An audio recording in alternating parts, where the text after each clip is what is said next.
La scène est digne d'un film macabre, et pourtant, elle est bien réelle. Le 24 octobre 2025, à l'aéroport de Tenerife, en Espagne, un octogénaire a été interpellé alors qu'il tentait de monter dans un avion avec le cadavre de son épouse, installé dans un fauteuil roulant. Pour justifier l'immobilité glaçante de la femme, l'homme affirmait simplement qu'elle était endormie. Mais quelque chose cloche.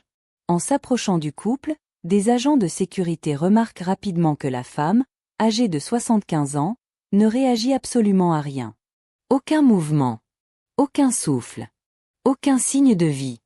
Après le passage du contrôle de sécurité, une employée décide de vérifier son état. Le verdict est immédiat et terrifiant. Dès que je lui ai pris la main, j'ai compris. Sa peau était glacée. Elle ne respirait plus, confiera-t-elle plus tard au quotidien Diario de Aviso. En quelques minutes, l'aéroport est plongé dans le chaos. Agents de sécurité, secours, médecins, tous sont mobilisés. Le protocole d'urgence est déclenché. Le diagnostic tombe sans appel, la femme est morte. Son décès est officiellement constaté sur le tarmac, sous les yeux médusés des passagers. Face aux enquêteurs, le mari avoue que son épouse serait décédée plusieurs heures auparavant, alors qu'il se trouvait déjà dans l'enceinte de l'aéroport. Pire encore, selon plusieurs témoins, l'homme aurait tenté de faire porter la responsabilité du décès aux infrastructures aéroportuaires, une hypothèse désormais examinée par les autorités.